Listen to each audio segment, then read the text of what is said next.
Are you ready to take your business to the next level? Discover new strategies and tactics as Susan Solovic introduced today's top business leaders and entrepreneurs to reveal their stories and insights. Now, the host of the 1% Edge, the small business expert, Susan Solovic. Hello, I'm Susan Solovic. Thanks for joining me for this episode of the 1% Edge podcast. I know you have a crazy busy life, so I appreciate you carving out time to spend with me. And speaking of being busy, when you're running a business or managing a growing organization, it seems like there simply aren't enough hours in the day. And I'm sure all of you listening will agree with that.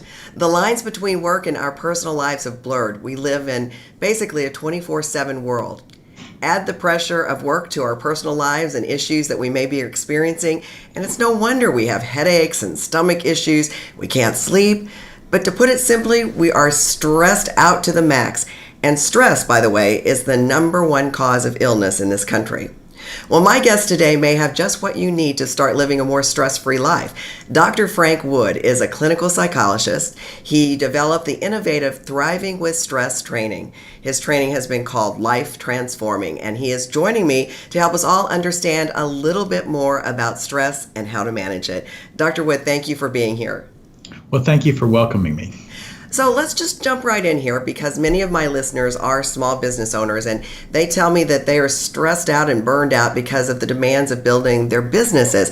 What practical advice would you have for them?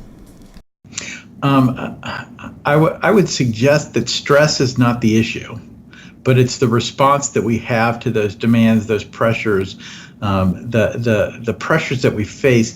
The response is really the issue. And if we can better understand how to respond, Susan, more productively, we gain a capacity to thrive or perform to our best in those moments. So in other words, I think what I hear you saying is that we're letting the stress control us instead of us controlling the stress. In a way, we're letting our circumstances define who we are. And so we might almost perform like a firefighter, where we're always putting out fires. And if you've ever been to a fire station, there's a lot of times when those firefighters are actually at the station, they're not constantly putting out fires. In our ability to manage ourselves in the midst of the pressures that come our way, this is when we get to perform to our best. And so in simple English, I mentioned how hard that stress is on our bodies, but can you explain exactly how stress works for us? Well, there's a professor of psychology at Indiana University, and what he suggests is that our brain is always paying attention to our experience. And when our brain thinks that our experience is not giving us what we want, that's actually when we experience a stress response. And so what we want to have happen is really important. And I believe, Susan, there's 4 ways that we typically respond when demands are overwhelming. We either hide from the issue, we avoid the issue, we fight over the territory about the issue, or we deal more productively. And when we can realize those occasions when we do the fight or the flight, we're avoiding or we're fighting or we're freezing up, it's in those moments where we're less productive. And then in any interaction or any circumstance, if we can, in a sense, settle ourselves, we gain a capacity in that moment to perform more to our potential. So I guess we can't avoid stress completely. I mean, it's going to be a part of our lives, right? And a little stress probably really isn't bad, is it? Well, actually, stress brings passion. Any one of your listeners who's ever ridden on a roller coaster, as the roller coaster, ticks up that first hill, there's a rush of adrenaline that pumps through our body, and that stress is actually a good thing. It's when that stress response experience persists or lasts too long, this is when it become damaging, and people who are under chronic stress tend to look tired. Well, that tired is a function of themselves not getting a break from that experience. The name of your program is Thriving with Stress, which I like that. That's a great name. But can you tell us, elaborate on that? How did you come up with that concept? Well, that's a great question. Years ago, I used to do therapy with older adults and adults with developmental disabilities, maybe mental retardation or XXYY syndrome. And what I realized, Susan, is that every one of the patients that I had a moment when they were okay. And when they got a headwind, kind of a challenge that was too much, that's when that's when they popped out their fruit, whether it's depression or anxiety. And so we all start out at a place where we're okay. And then we end up at a place where we're either not okay, depressed, anxious, worried, stressed out. And so what the Thriving with Stress kind of approach or my philosophy is we take a path from our okay to our not okay. And there are 10 things on that path that in my program I teach people to recognize. So in a sense, you can get off the road to not okay by learning simply to pay attention to the internal experience of what happens inside all of us some of the time when our demands or the pressures or the stressful stuff in life is overwhelming us. In your training, you use a metaphor about a traffic light. Can you explain to our listeners what that's about? Well, sure. Again, back to this professor of psychology at Indiana. Well, at a red light, Susan, what do you do? Well, you stop, right? Very good. At an green light, what do you do? You go. Yellow lights are personal. Yes, that's right. It's sort of like you sneak your way through, right? Well, sometimes you'll hit the gas pedal, sometimes you'll hit the brake pedal. If you're teaching your child who's 15 to drive, you're going to hit the brake pedal. Or if you see a police officer, you'll hit a brake pedal. And so the traffic light, I believe, is a metaphor for more effectively understanding what happens inside all of us during a stress response. So at a red light, we're freezing up. This is when the demands are overwhelming and we go deer in the headlights. Well, if you see you're talking to a direct report or a client and you lose them, you can see that they've gone deer in the headlights. You know that for whatever reason in that conversation, you've lost them. The single best thing you can do is, in a sense, bring that to a green light conversation where you and they are more at ease with whatever the topic is. Likewise, the yellow light is more the fight or flight. So you're avoiding the issue or you're battling over territory. And typically, if you're not getting what you want and you think you can do something, that's when you will adaptively do a fight or flight response. Anyone who has a 12-year-old or let's say a 5-year-old child who walks into traffic, the parent will automatically, in a sense, engage in a fight or flight response and pull the child back to the curb. And so these are responses, whether it's red light freezing up or yellow light doing the fight or flight, initially are helpful or adaptive. When they're left to their extreme, that's when they become damaging. So in any conversation or any interaction, if we can make that a green light experience for both parties, you and the other person, it gives you a much greater capacity to actually hear and or speak with clarity. And so go ahead. So when you're interacting, you can use the traffic light metaphor to say, have I lost you? And if you see the person, rattling around or pacing back and forth, guarantee you they're not thinking about what you're sharing with them. They're thinking about how they can, in a sense, respond to that issue. So you've been talking about conversation and communication. How does stress impact the entire communication channel? Well, it's interesting. Next Tuesday, I'm interviewing a psychiatrist named Judd Brewer, who is he's really an expert in habit formation. Well, when we experience stress, we engage in something called self-referential thinking. We're thinking about our thinking. Anytime you've been in an argument, after the person says something that you might not quite agree with, you're already formulating your response to either how right you are or how wrong they were in whatever they said. Have you ever had that experience? All the time. I'm married. What can I say? And when you are involved in self-referential thinking, you're thinking about your thinking. Guess what you're not paying attention to? The other person. Right. You don't hear what they say.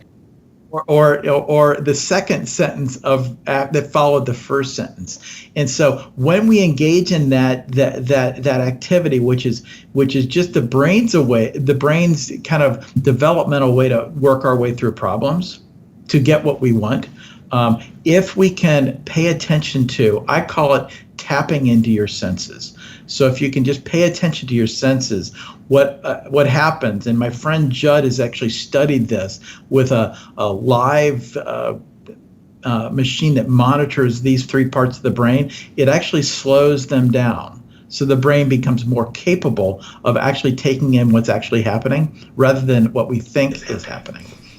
Yeah, that's a great one. I love that. I actually read a book years and years and years ago called The Dance of Anger.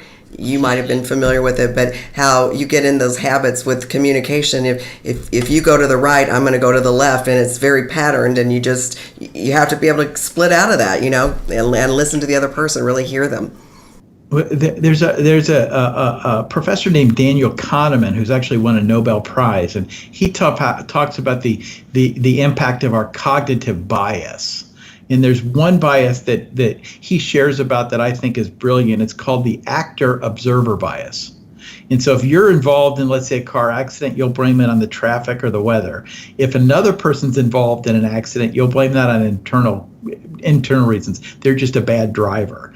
And this bias helps save our self-respect because, of course, I did what I did. And you should just change. And as we begin to, in a sense, pace ourselves in our conversations, tapping into our senses, just paying attention to the smells that we have or the feel of the chair that we might be sitting in, we gain a capacity immediately to settle ourselves so that we can be a little bit more present when we're speaking with or interacting with or handling that most recent challenge, which is very real for every small business owner. Well, and you said something earlier about how you're anticipating things and imagining what's going to happen.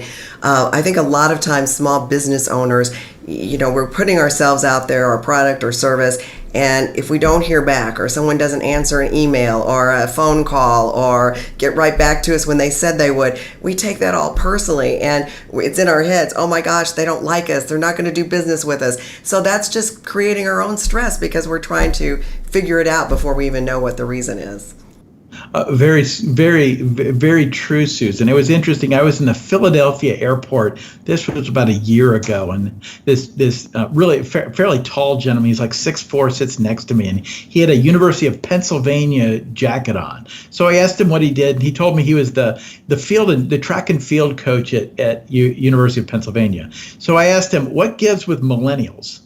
And he said, you have no idea what I have to deal with. Well, as a Division I coach, he's not permitted to text his students. Oh, wow.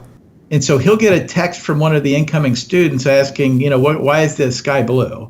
And he'll call that student back immediately. And he says they never answer. So there's occasion, Susan, when he had like 4 or 5 of these incoming freshmen. And he says, okay, kids, what gives? You text me and I call you back and you don't answer. And one of the students says, well, coach, it's rude. Yes. If you text us back, we don't have to stop talking to the person we're speaking with. But if you call, we get interrupted. And even worse, coach, is when you leave a message because we have to actually listen to it. Now, I think technology, Susan, has really made us very impatient. And then as a small business owner, we take that needing to wait or the frustrations that come very personally, almost thinking that our clients don't like us personally if they say no to us rather than they just don't want our product at that moment or on that day. It's fascinating how we will over-personalize things that have really we don't need to, but oh, do we? Yes, we certainly do. We're all guilty of that. Now, you have some online training. Tell us a little bit more about that. Well, about 4 years ago, I started my company doing live face-to-face training. And about 3 years ago, a friend of mine, a successful life insurance agent, was going through a post-divorce custody battle. It was challenging because he was taking primary custody of his 3 teenage daughters. Which is really remarkable that a dad would make that effort. Well, I shared with him my training live, and he realized what a remarkable impact it made on him even giving him patience and or tolerance for his kid's mother, who he was taking his kids from permanently. And so January of this year, my team and I launched an online version of my live training, Thriving with Stress, to support people who are living through that the second most challenging or stressful life transition, that of divorce. Interesting, Susan, last weekend I had the privilege of meeting with the New York Council on Divorce Mediation, sharing with them how this training can and will impact the lives of the clients that they serve. It's shocking that 4.8 million Americans divorce annually. There are 2.4 million divorces every year in America. And in the business world, divorce can cause us to show up distracted. Yes, absolutely. I've seen it. I for a brief period of time, I practiced divorce law, and I always told people when they'd come into my office and they'd say, "Oh, it's going to be, amicable and everything's going to work out fine, and we want to use the same attorney and whatever." And I'd say, I said, divorce makes the sanest person go off the cliff. If you happen to be a little bubble off to start with, you're really going to go crazy. So, correct. And so, Susan, it's our hope that once we gain traction with this first product, we will develop similar products. I'm speaking with a medical doctor who treats sleep issues, and he was sharing with me stress plays a significant role in the ability to either fall asleep or maintain sleep for through the night. And so we're excited about this first product and looking forward to serving other people as we connect stress with the reality that there are things like divorce or sleep or starting a new job or leaving college that accompany or bring with them stress. I can't tell you how many small business owners tell me they wake up at 2:00 in the morning, that business going around in their head. So if people are interested in taking the online training, how do they go about finding that? The easiest way is through our website, thrivingwithstress.com. And then we have a divorce, a site specifically for the online training. We call it Your Resilient Divorce, helping people realize they can be resilient, in a sense, bounce back from that really challenging transition, divorce. And I tell you, when you own your own business, it can be even that much more challenging because who's going to get the business? How is that going to be divided? And a lot of, especially since the recession, a lot of spouses have gone into business together, which can really create some heartache. So that's an excellent resource. Before I let you go, I do want to ask you though, and you mentioned this earlier and I forgot to follow up with the question, why does stress make us so tired? Well, a friend of mine, a guy named Bruce McEwen, came up with this term called allostatic load, or the load of stress. And so if you think about it, if you can't let an issue go, it gets really exhausting. And our brains require about 80% of the oxygen that we breathe in. And so if your brain is overworking, handling the pressure of maybe not enough business, or you just lost a big client, or you've got that one direct report who you just don't know how to manage, you tend to lose your patience or your tolerance. And so for your audience, as they realize those occasions when they're losing patience, it's likely stress is playing a role. It's my hope to help people realize if you catch yourself a little bit sooner, you develop a habit, Susan, of catching yourself a little bit sooner, you gain a capacity to thrive even in the midst of pressure, demand, or stressful stuff. Well, I tell you, this is some good stuff here, Dr. Wood. I could use all of this, believe me, and I'm sure everyone else can. I look forward to seeing more of your products that you come out with. I appreciate you taking time to share all this insight with us today. I also want to mention that you're on Facebook, so it's facebook.com, Thriving with Stress. And you've got your Twitter handle, which is Thrive with Stress. I was tweeting out before I interviewed you that you were going to be on with me. You're on Instagram and YouTube. And of course your website is available with the online training. So thank you so much for joining us. Well, thank you, Susan, and I hope you have a great day. Well, thanks. And thanks to all of you for listening. I hope that you got some great tips and that the rest of your day will be a little less stressful for you. And be sure to always tune in to the 1% Edge podcast. This is where we bring you great thought leaders to help you build the very best of the best. We'll see you next time. Thanks for listening to the 1% Edge. If you found these insights and tips helpful, be sure to hit the subscribe button on your podcast player and leave a review in iTunes to help others discover the 1% Edge.